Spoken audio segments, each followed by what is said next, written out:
go ahead and get started. Thank you all for joining us tonight. We are here to talk with Professor Andy Dow, and we have a current aviation student joining us in a moment to discuss the aviation program. So let's go ahead and start with introductions. Andy, would you mind starting us off? Yeah, my name is Andy Dow. I'm, I guess you can say, in charge of the aviation program here at Quincy University. I helped almost start the program back in the year 2003. The aviation program was just 1 year old at that time, and I've been there pretty much ever since. I'm from Northern Iowa myself, so I'm a transplant, but moved to Quincy in the year 2003, and have been here ever since, and it's a great community. So. Awesome, I'll go next. So my name's Meyer, and I work with transfer students and just students in general in the admissions office. I'm also a GA, so I'm a student at QU getting my master's degree in counseling. I also give tours of campus, so if you have any questions about that too, I'm here for kind of anything. And I'm Justin. I primarily work with the transferring population as well. I graduated with my bachelor's from QU. I graduated with my master's from QU, and I loved it so much that in 2015 I came back to work for the university full time, and I've been here for 6 years and love every minute of it. So, all right, Sophia, if you'd want to go ahead next. Well, hi everyone. I'm Sophia. I actually will be transferring to Quincy come the fall, and I'm so excited to go move over there. I'm from North Carolina, so yeah, I'll be transferring in as a junior. I'm so excited. Good.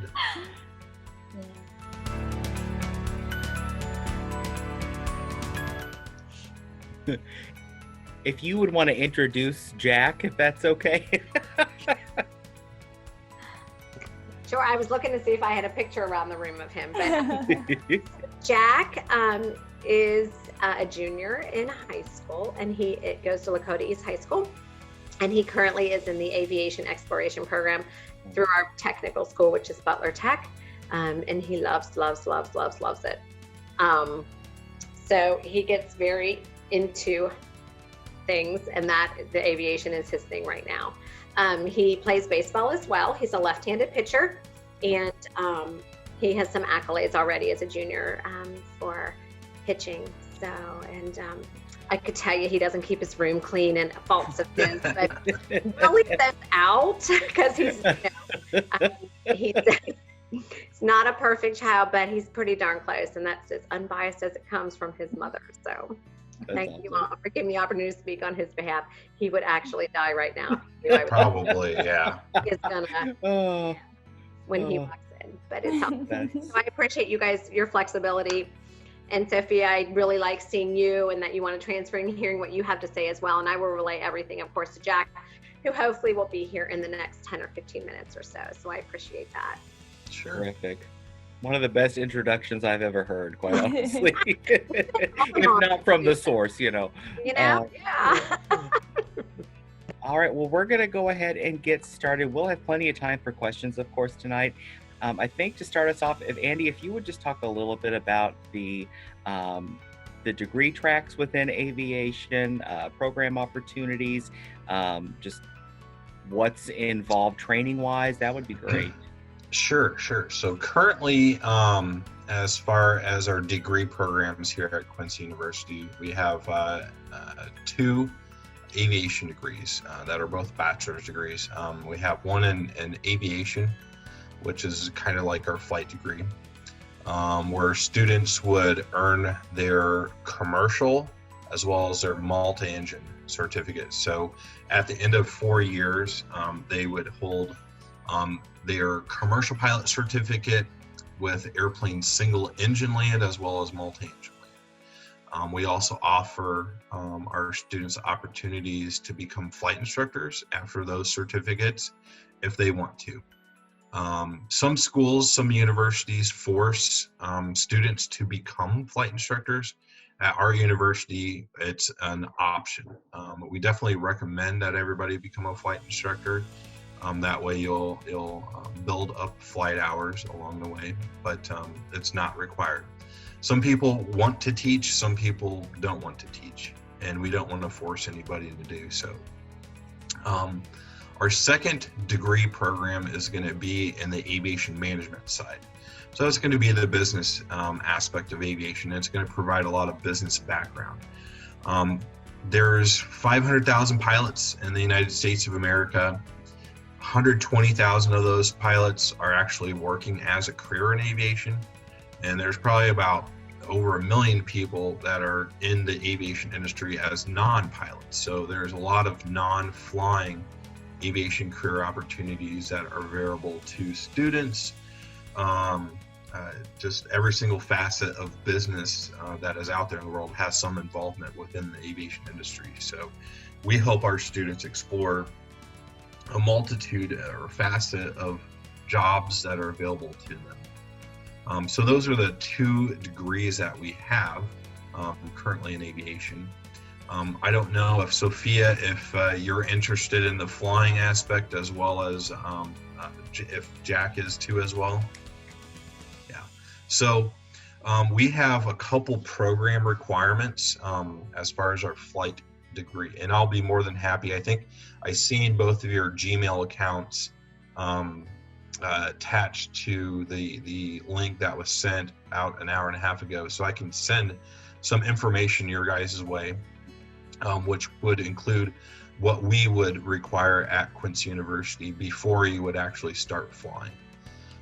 So the first requirement that we would have is providing U.S. citizenship status. So this is a post 9/11 regulation back in the day. So Sophia, I don't even think you were born yet at all, right?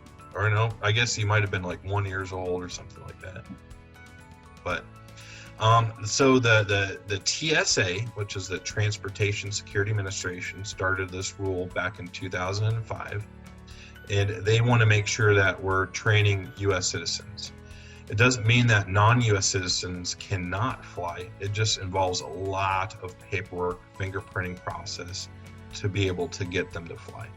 We've had several, actually not several, but a couple of students not as far as a U.S. resident come to QU to learn how to fly and do that. It just requires lots of paperwork.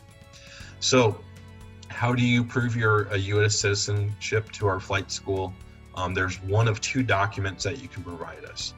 The first document is going to be a birth certificate.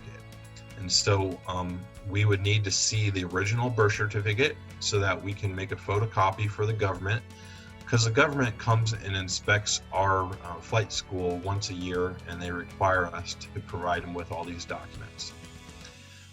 The second document that would be available to be provided for this would be a current unexpired passport.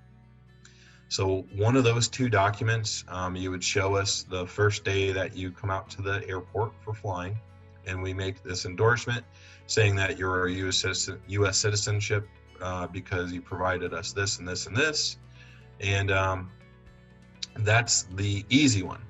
The harder one is going to be getting an aviation medical certificate. So it's just like a, both Sophia and Jack had, high school physicals, maybe sports physicals that you have done along the way.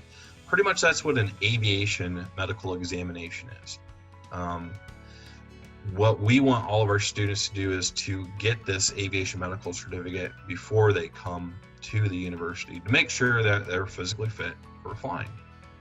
With this medical certificate, it will allow them to act as pilot in command, earn their certificates, as well as eventually go into a career in aviation after your tenure here at Quincy University.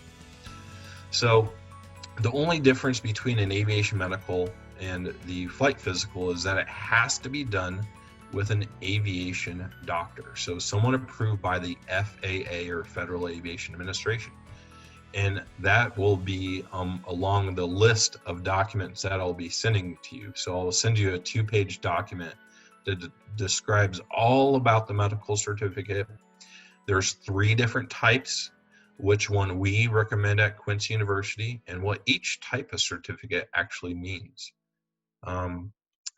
The big difference is that they want to make sure that our eyes, they do a lot with our eyes in aviation, that we have at least corrected until 2040 or 2020 vision, depending on which medical certificate you're applying for. So you don't have to have perfect eyes. I wear contacts myself. I have what's called a second class medical, so there's 3 classes. So the lowest one is called a third class medical.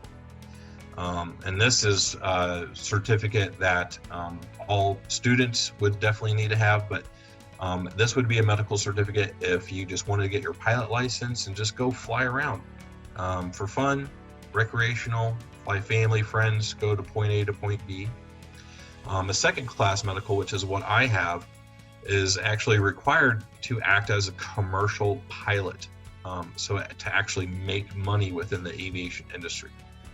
So you would get this second class medical, and that's what we actually recommend at Quincy University, is to actually get the second class medical certificate. Pretty much every single medical aviation examiner can provide you with the second class medical. And with the second class medical, you can definitely get a job within the aviation industry. Then we have the first class medical, and this medical is required for all airline pilots. Some schools require you to get a first class medical. We don't necessarily require it because you can only find a first class medical doctor at bigger metropolitan cities, such as Kelly, who just joined us. She's from St. Louis, so they have a multitude of doctors that provide a first class medical in St. Louis, whereas we have one doctor in Quincy and one doctor right across the bridge in Hannibal, Missouri, that do not offer a first class medical. First class medical, they hook us up to an EKG machine and run a little bit more tests. So we just require a second class medical, and like I said, I'll send you those documents when we're actually done with this meeting here, so that you can look over them.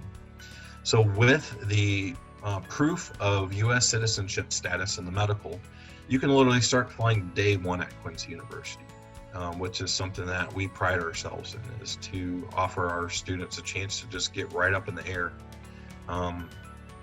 Kelly probably will tell you a little bit later on that we don't have seniority over our flight spots, I guess you could say.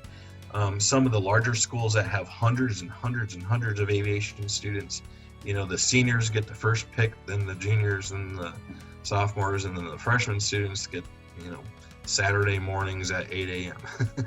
So we have a couple different airplanes that we offer at Quincy University for flying. The flight school who provides the flight training for our students have they have lots of different airplanes. They actually own several different flight schools within several different states, some being in Ohio. I think I seen Jack was from the Ohio area, right? So they have a flight school in Columbus, Ohio.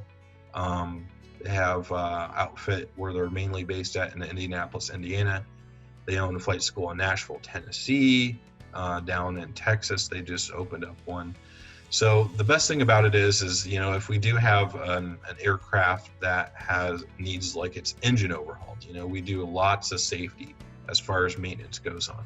So every 2,000 hours an airplane flies, the engine has to be completely overhauled, sent out to testing to make sure that everything's good. So it pretty much downs our airplanes for 3 months. So before these guys came in, we had to down the airplane for 3 months. Now with the new ownership, we can just swap out airplanes, which actually is really efficient. It doesn't stop our flight training, which I really do enjoy very much. So pretty much how many hours are you going to be flying over the course of our training? So typically our students will average out around 250 hours of flight time, which is pretty neat. It's pretty standard among all universities to have about that many hours when you graduate. To be hired at an airline, most airlines require right around 1,000 hours or 1,500 hours. So 1,500 hours you'll hear a lot about within the aviation industry. So hey, Jack.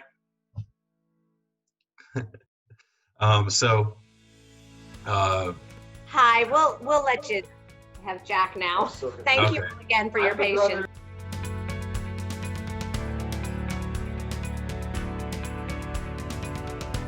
All right, welcome. So I was talking about how many hours our students will have upon graduation. So like I said, our students will have about approximately 250 hours of flight time. To be hired as an airline pilot, you need anywhere between 1,000 to 1,500 hours of flight time. So pretty much what do our students do after they get all their certificates and ratings for us? Is, number one, they become a flight instructor. Like I was telling everybody at the beginning, we don't require a flight instructor, but it's kind of the easiest job that you can actually get into, build up hours, work for a flight school. And the beauty of it is you can work for a flight school anywhere in the United States of America that has one. I know we've had a couple students actually go down to Florida who were actually living in the state of Illinois just as an opportunity to go see the world. I had one student go straight from Quincy University. She was from Chicago, go all the way down to Dallas. She worked for Dallas for like 9 months. She went over to Florida, flying a jet, and then now she is getting paid big bucks to fly a big, expensive multi-million-dollar jet up in Wisconsin right now. So pilots definitely can move around. They can stay in the same location. There's just so many things, so many career opportunities involved in aviation. So that's just kind of like a brief overview of our program. So I'll be just sending you guys out degree checklists is what they're called for both of our 2 degrees that we offer in aviation. So you can see exactly kind of what classes that we have.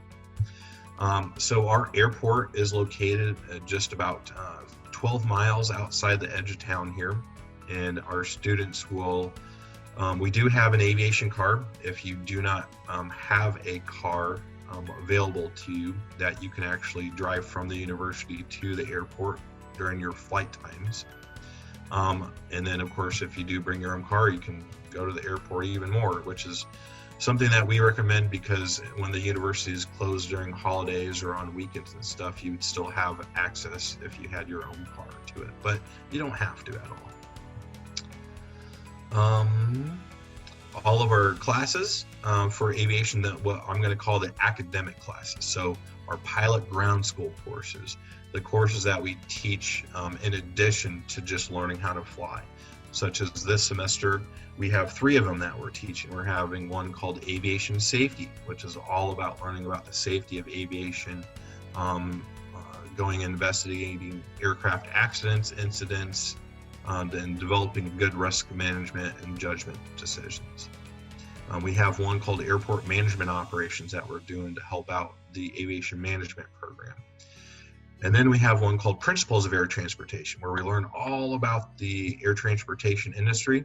Our students will actually become an owner of an airline. We have an airline simulation program that we use. It's kind of like, I don't know, I guess any simulation program that you have ever used.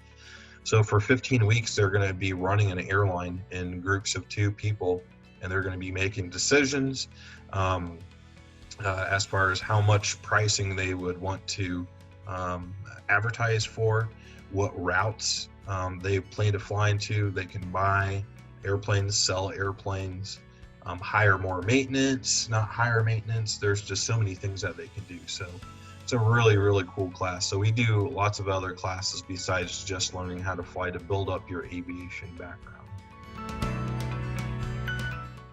But that's kind of just a little intro on it. So Kelly, this is Kelly. She's a current sophomore here at Quincy University and a lacrosse player. She is working on her instrument rating, which is the second certificate that you would earn at QU. So if you want to kind of tell us a little bit about being an aviation student, this is your second year in the program. Okay. Yeah, so it's really convenient. You can kind of build your schedule, kind of what works with you. So I have to work around kind of classes and lacrosse. So my instructor is Austin. So like he kind of gets everyone's schedules. And like Andy was saying, like it's not seniority. He'll just work it out. So like everybody has a time that works for them. And if you want like extra time, you can usually get that on weekends and stuff, which is really nice. No, what sort of things do I talk about? Well, kind of what made you choose Quincy University? Okay. I ended up here because they had aviation and they had lacrosse. So, and it was like one of, I think, 5 schools that wasn't a Division I school or like a Division III or NAI school that had aviation. So that's like kind of a unique thing. And our airport's actually super, super nice. A lot of people that have like I brought up here have said that, which is nice. We have 3 different runways. And the planes, we just got a new plane with that has really nice like avionics and stuff. So that's really helpful for instrument. And I don't know, the instructors are really good. I like them. They're very knowledgeable, both of them. And they're like always willing to like help you if you need like ground or whatever like that too, which is helpful. And they'll spend extra time if you need it, which is nice. So Kelly, before you started your program, had you had any prior flight experience at all? Not really. I was in Girl Scouts growing up, and I did a like, Young Eagles flight. And then my brother actually ended up, he's an aviation major too, in St. Louis. So he was doing it, and my dad, he likes to build his little model airplanes in the basement. And so my family's always kind of been around planes. And I would say just like doing it as a kid and like being up in the air, I just loved it, and it was something that was really interesting to me. So during your program, when did you first go up in the air? Like Andy was saying, like you do like first day that you have your flight lesson, like you go up in the air the first day. They kind of introduce you to everything, get you used to it. And like second, third lesson, they're already kind of helping you land the plane on your own and stuff. It's kind of crazy, but like it's nice. Yeah. So what do you like most about flying? What's like your favorite aspect of it? I love heights, so just like being up in the air and like seeing everything is just like so cool to me. And I mean, just the fact that like I'm in like flying to the sky is just weird, but like it's really cool to me, I guess. Great. I don't know if I asked you this yet, since we've only known each other a semester. But what are you interested in doing at whenever you graduate QU? I've kind of gone back and forth. I don't think I want to work for the airlines. I think I want to do like ultimately like corporate or cargo. Not really sure. I'll probably work for like a small like regional airline before that, of course, or maybe a flight instructor. I think that's what I'm going to do as well. Like my I'm doing an extra year, so I think that extra year I'm going to do CFI and maybe teach a little bit. Very neat. So Sophia and Jack, do you have any previous flight time at all? Jack says no. Sophia? I have not. No. Have you guys tried to fly there's a brand new Microsoft Flight Simulator out at all? I know Christmas just got over. That would have been a good Christmas.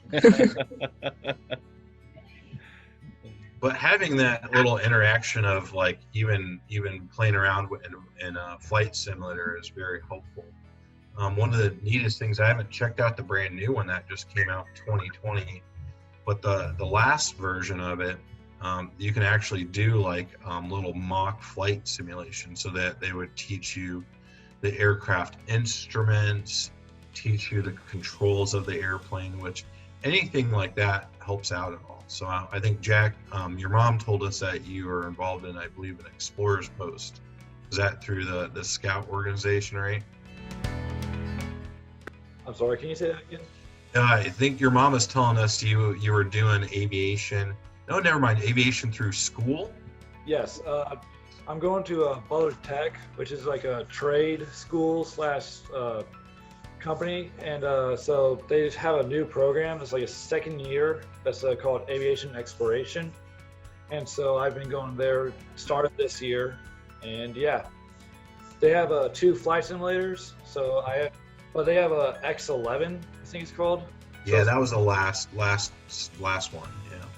Yeah, and then they have 2 school planes, and yeah, we learn at an airport. So I've done Young Eagle rides too, once, and that's about, yeah.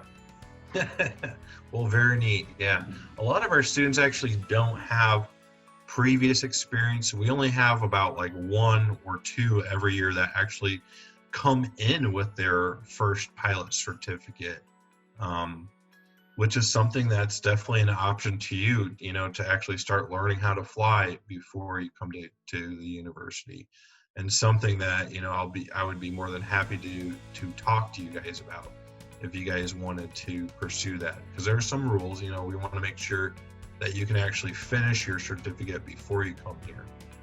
There's some rules that the FAA won't allow us to transfer in so much flight time, that kind of stuff. But yeah, I bet you if Kelly had the opportunity, you would want to get your certificate and while you were in high school, huh?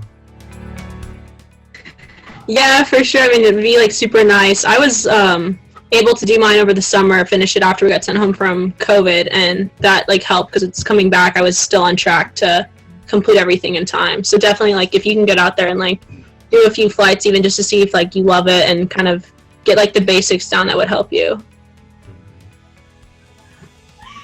Absolutely.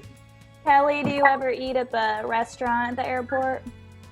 I haven't been over there. I actually flew in one time from St. Louis, but I didn't know that there was a restaurant. Yeah, I was gonna say, I feel like if I were a student there and if you're there for a few hours at a time, it'd be nice to have a restaurant there, get some food too. Yeah, maybe. Yeah, I need to ask. There's one of the students here works over there as like a part-time job, so I bet she would know about that maybe. Yeah, You never ate at the restaurant at the airport? I didn't know there was one. Oh my goodness, yeah. So in aviation, there's sometimes restaurants at airports. We have some of them that are an hour, so a few hours away. But we call it the $100 hamburger because you spend about $100 in gas for the hamburger. So Yeah, I'm pretty.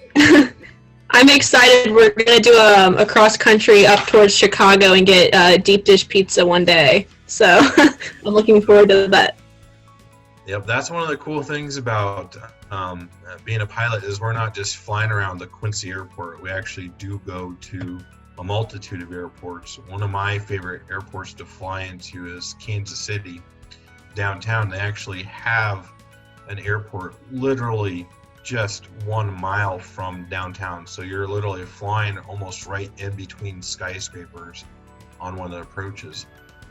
And then all you have to do is borrow a car and you can get some of the famous Kansas City barbecue while you're down there too. So pilots like to go to various restaurants, and we find some hole in the walls and some good, cool mom and pop restaurants.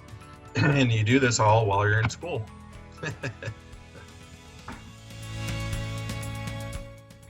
So Andy, I know with some majors, internships or practicums are required or encouraged. What about aviation students? I know that a lot of time is spent, with flight hours. Do they pursue any kind of internships along the way, or is that kind of something that's just not in vogue? Sure. We actually currently, this very second, all of our current students are actually required to complete 1 semester of internship. This can be done at the student's hometown airport.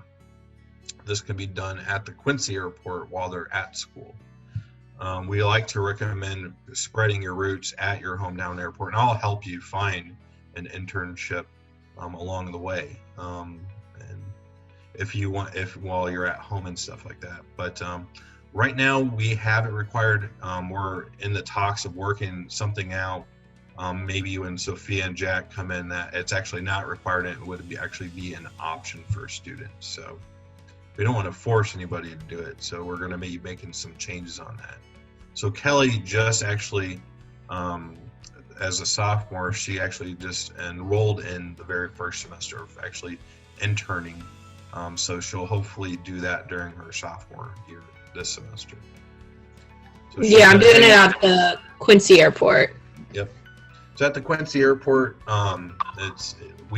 Quincy is a small town of 40,000 people, but it's quite amazing. I'm sure Kelly can talk to this about. I mean, sometimes there's jets up the butt that just landed at Quincy University, and sometimes there's nothing at all.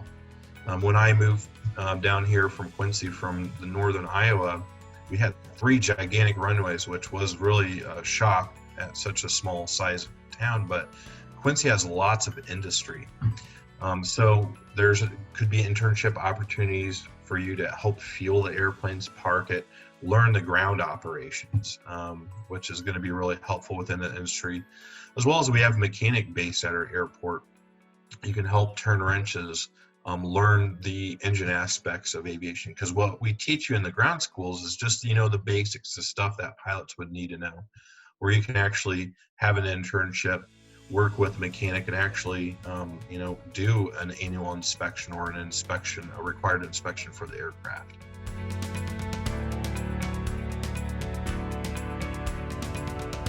So Sophia, Jack, did you bring any questions with you, or have any questions that popped up so far? I do not. I don't have any questions. Most of my questions are already answered. So yeah, I don't have any. Well, one thing I was wondering if you could talk a little bit, Andy. So if a student is, let's say they've spent time at a community college, they've earned an associate's degree, they pretty much have their gen eds out of the way, what kind of time frame are they looking at? What's their program going to look like? So they're coming in with like no flight hours, just mostly an associate's with gen eds. And so we have a student that's doing that right now, and he is actually a Quincy University student. So he is actually even a little bit more than that. So he is on his junior and a half year, I guess you could say. So this is his last semester of being a junior, and next year he's going to be a senior. So he was doing pre-med though, since the beginning. And, he decided, hey, I don't want to do it anymore. And so we got him up in the air. He loved it. We talked quite a bit about it. And so traditionally, what we do is we spread out our students' flight training in 4 years. So, and it's kind of a slow down version, so in case of weather, in case of pandemics like what we have going on, our students with work and stuff can still graduate within the 4 years. We've had several students previously come in as a transfer student, would be a junior. So what our aviation program does is you do have to start off kind of almost like a freshman aviation student in a way. It doesn't mean that you're going to be spending the next 4 years at Quincy University. You can get your flying done, and as soon as I think the quickest we were able to do it was in a 2.5 years. So we did it the full junior year, stayed over summer, and then the full senior year, and probably like a month after graduation, we were able to get them all their requirements. And that takes a lot of motivation from our students to do it in that quick amount of time frame, but it's definitely doable. So, but you do kind of start off within the ground schools. We would have to double up on flight labs and try to get you into the airport a little bit more. So right now, which is a good question, our student, how many times do I fly a week at the airport? So we recommend our students come out there a minimum of 2 times per week. Some students, depending on what flight lab they're working at, come out there 3 times a week. Some of our student athletes, during their seasons, whether it be baseball, football, lacrosse, soccer, that kind of stuff, we understand that they're going to be a little bit more occupied during those seasons. So in their off season, we just highly recommend that they come out as much as they want to. And I know Kelly has actually stayed here over Christmas break, and so she was able to get pretty much, as long as the weather was good, as much flying as you wanted to do. So that's the beauty of the airport, is we are available not just during the academic school year Monday through Friday, but we're available on the weekends, during holiday seasons, and during breaks at Quincy University, has to try to help our students get done in the sufficient time. Kelly, I know that Jack, your mom, said that you might be interested in playing baseball. So, Kelly, you would agree as an athlete that you've been able to manage the aviation program and getting everything done on time well?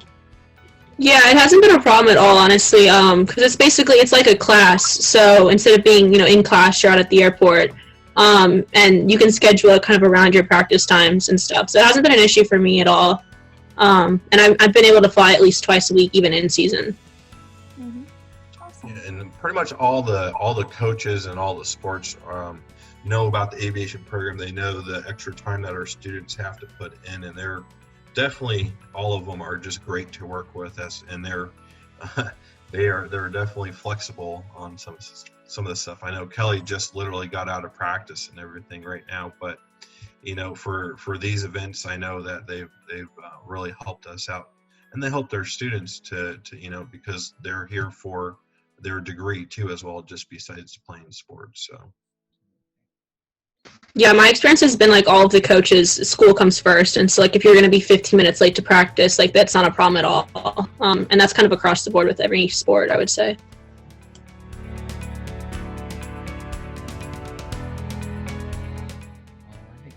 Andy, Kelly, are there any clubs or organizations associated with aviation at all?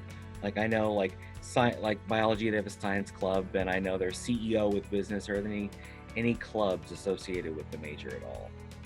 So previously, when I was here, we had multitude of clubs. So I just came back to Quincy University this August, and then obviously that was during COVID. So we didn't do any extracurricular activities. We weren't encouraged to do so. I'm not too sure. I know, Kelly, this is just your second year. I don't know if there was anything your freshman year at all that continued, but there is an aviation club. I know one of our senior students is the president of it. I'm not too sure if they were active during your freshman year or not. We got together a few times, kind of just to hang out and stuff. So what the aviation club is we try to do many different things. And when I was here, we tried to do a big event, whether it be get a van, drive down to St. Louis, and actually go to a bigger airport control tower, see their facilities. One year we went to an airline company in St. Louis, because we go to St. Louis a lot because it's literally a 2-hour drive. Chicago is about a solid 5 to 5.5 hours from us, depending on what part of Chicago you're going to. So we utilize St. Louis a lot since it's a very quick drive. So there's a couple airlines based out of St. Louis, and we have really great connections with them. And we literally went in their flight simulator program. So all the students got to fly the $20 million simulator that you would be flying during class and stuff. At the end of every year, it's something that I started back in the year 2004. And I think last year was the only year that we didn't do it due to COVID. Was we host an aviation fly-in, drive-in breakfast every single year. And towards my last year, there's close to 300 people that would actually come to this breakfast. Pilots as well as local people in town.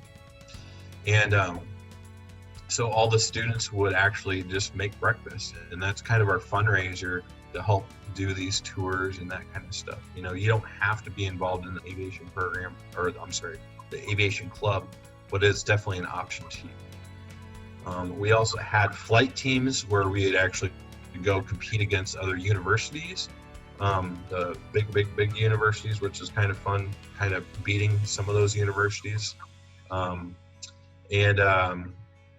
Hopefully we'll bring some of that back. We're just waiting for everything to kind of settle down, because I know that those organizations actually had to stop. They didn't even hold any competitions at all. I know the last academic year either. So,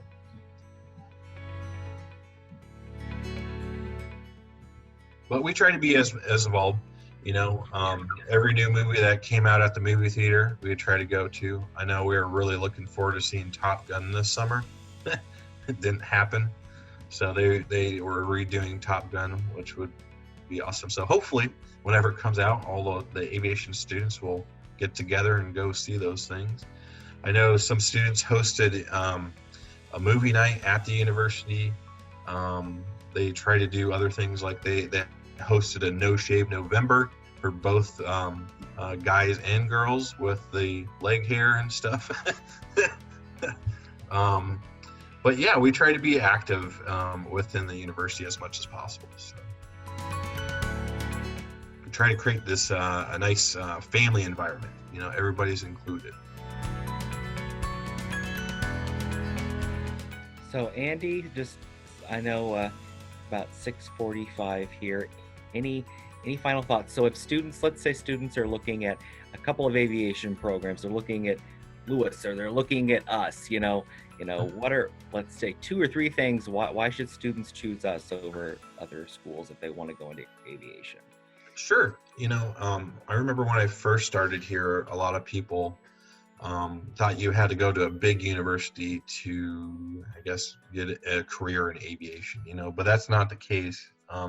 Doesn't matter how small or big the school is, everybody's pretty much treated the same thing, because no matter what school, you get pretty much the same qualifications, whether you're at a small school like Quincy University or a big school. You'll walk out with the same exact certificates, ratings, and approximately the same flight hours. What kind of sets Quincy University apart from those larger institutions is our small size. We are able, like Kelly was saying, she can just go up right to one of our instructors and say, hey, I need some help, where that might not be available to you at bigger schools. You might not get a chance to fly as often as you want to, because there's only so many airplanes with a large amount of students. So what we call it is we pride ourselves in one-on-one training. Learning how to fly is like learning your ABCs all over again. We have our phonetic alphabet in aviation, Alpha, Bravo, Charlie, Delta. I don't know if you've heard that term before, but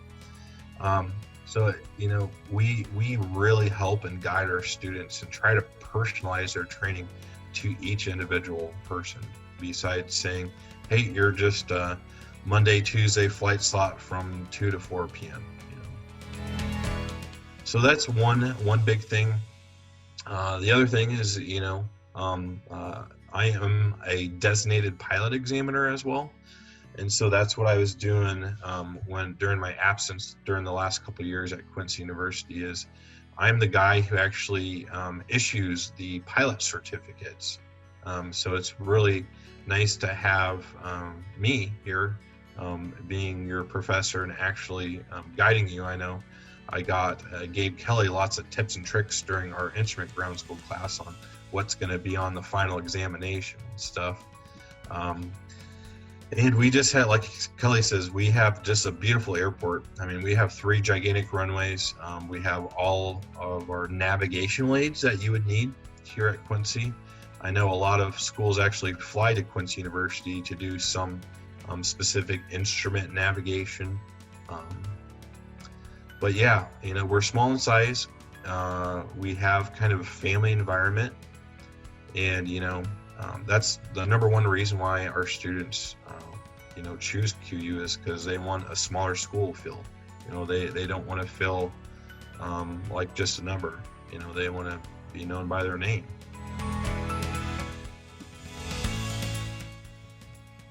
I think I would agree to that. Sydney, Kelly, yeah. Anything else you'd like to share about your experience, Kelly? Any final thoughts at all, or? I think Andy kind of hit it. Yeah, you're not just a number. You have the ability to work around your schedule. You're not told when you have to fly. And just the people here, I would say everyone honestly in the whole town is just really nice. And it's on this campus especially.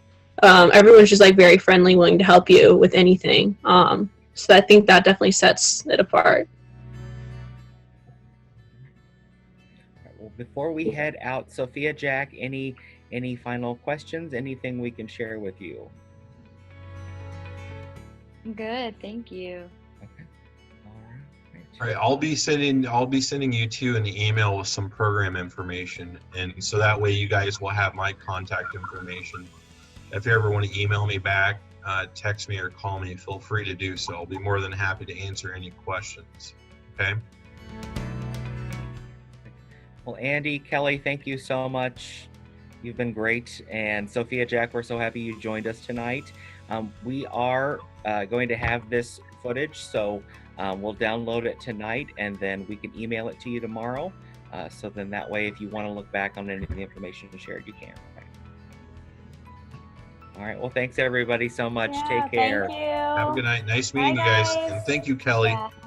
No problem. Nice to meet you guys.